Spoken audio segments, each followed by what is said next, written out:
here on a study tour. I see. To study the major institutions that are facing up to these major challenges of how Singapore is adapting and adopting itself to the transformational activities that are taking place. And also, I think the world has become very tumultuous and there's a lot of instability in all its spheres. But I think Singapore as a country has, up to now, stood the test of time, having innovative leadership, thought-provoking ideas, and excellent policies that have basically, I wouldn't say faced up to all the challenges, but I think... Yeah, we try our best. We could never, we always make mistakes. So I'm a great admirer of Prime Minister Lee Kuan Yew. How has Singapore adapted and adopted itself to change, especially change in the international economic arena, the technology arena? How have you coped with Meta coming in, high technology coming in, robotics coming in? How have the manufacturing processes advanced itself? So the whole gamut of the economic growth process, how has Singapore adapted and adopted itself? Singapore is a small place. What we do here is quite transparent. We welcome others to come and learn from our studies, learn from our mistakes and our successes. And we learn from their studies of us too, because it provides an external view of who we are. We can't slow down the world, we can't change the world, we accept the world for what it is, and adjust to it. And if AI is becoming more and more important, better know something about AI, get others to help us, get companies to locate here, there'll be challenges, make the adjustments, learn from our mistakes, and move on. No one owes us a living, no one, the future is not foreordained, and don't take liberties with ourselves. The key, I think, is national unity.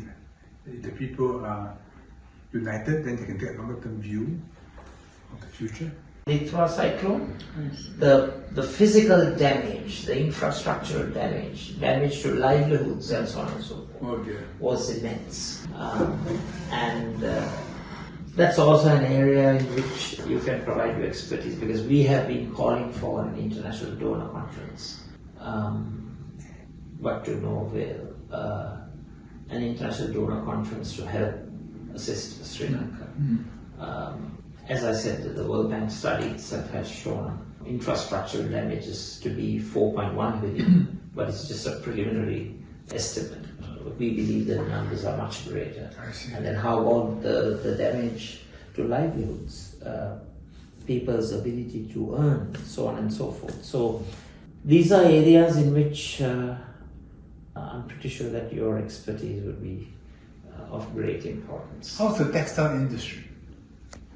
More the garments industry. That's one of the highest export earnings that we have, and our major markets are the United States, the United Kingdom, the European Union. I see.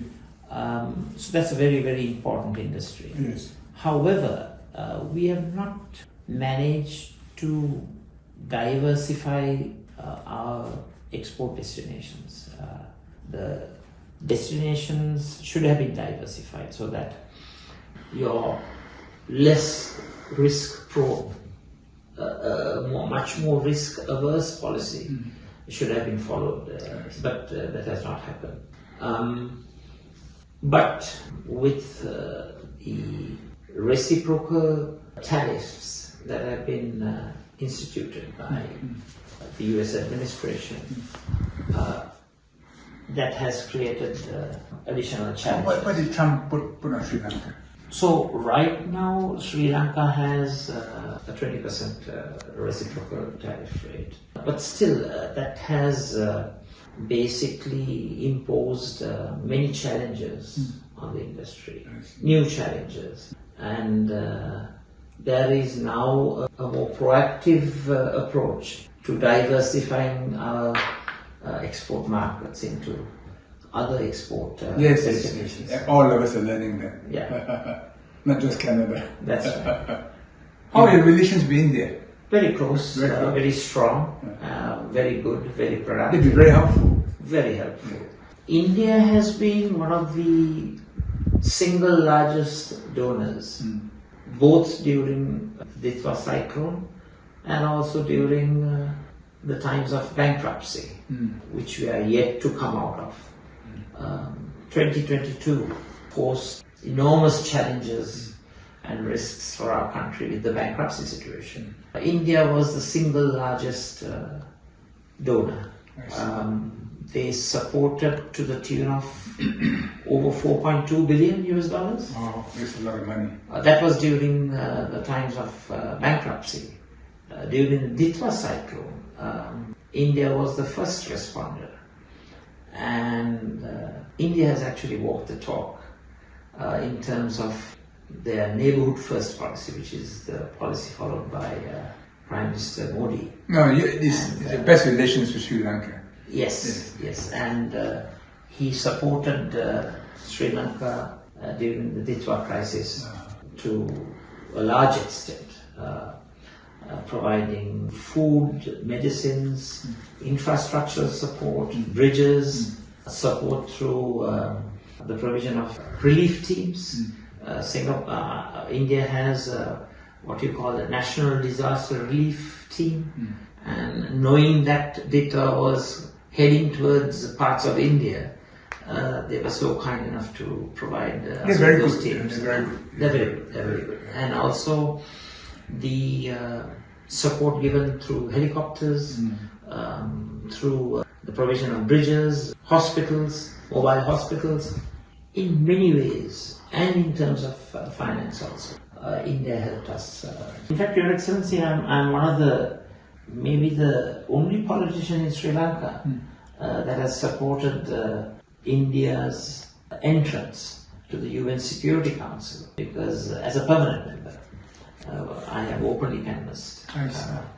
Because that would be a far more realistic representation of the global power configuration.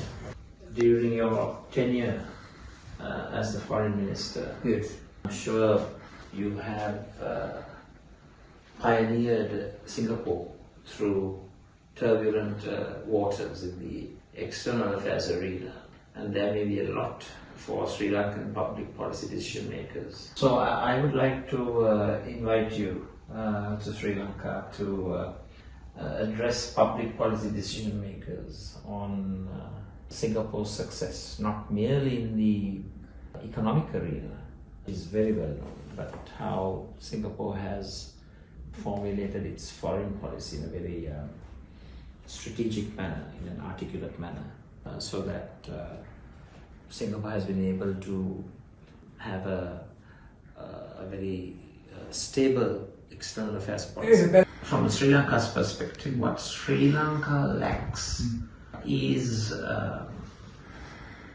data-based, issue-based, case study-based, scientific decision-making processes, both in the economic arena and also in the political arena. Brilliant people. We have excellent people.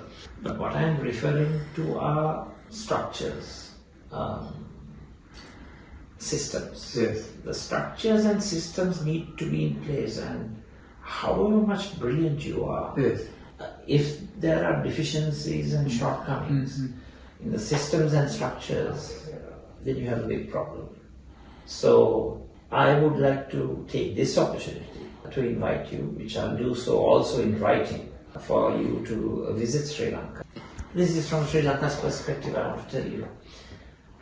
I'm sure Singapore possesses the requisite expertise, the huge amount of talent that you need in trade negotiation, which is a specialized area in itself. In the medical arena, in the engineering arena, and many other professions, we have the world's best. But I think when it comes to trade negotiation, that's a speciality which is a unique speciality where we lack the talent. So I think your expertise in both foreign relations and foreign economic relations, which is basically trade relations, would be of great importance. I mean, Sri Lankans, especially public policy decision makers, can learn a lot from the experiences that you may have. I think Sri Lanka needs to have institutions akin to the Singaporean Civil Service College, which produces officials of very high capabilities. And the present setup, there again, I'm not happy with. I see. I think those are also improvements. So when one looks at the public policy processes as a whole, Your Excellency, if I may say the policy cycle from policy initiation, formulation, implementation, monitoring and evaluation, in that particular policy cycle, we have a lot to learn from Singapore's experiences. Recently, Sri Lanka suffered from a natural disaster, a catastrophe. It was called the Ditwa cyclone. It in fact impacted Indonesia and also Thailand. And Sri Lanka was also very, very badly affected. And preliminary World Bank studies have shown that just infrastructural losses amount to $4.1 billion US. Oh, wow. But that's only the results of a preliminary study. Your Excellency, in principle, would you be agreeable to do a workshop for public policy decision makers who are multi-partisan? We will make an open invitation to all 2 to 5 in Parliament to participate. And what's most important is to learn lessons from Singapore, to learn lessons from Singapore's economic miracle, to learn lessons from Singapore's experience with facing up to the challenges of new technology coming in, the AI revolution, how has Singapore adapted itself to the challenges faced by AI, which is enormous, and how Singapore has stood strong in the face of various challenges in the international economic sphere, international political sphere, and as you mentioned in your comments, you brought the concept of national unity, and we also believe that national togetherness, unity, cooperation, the diverse communities is most important. And first and foremost, Singapore's success story has been all are considered to be Singaporean, irrespective of their ethnicity, religion. Yes.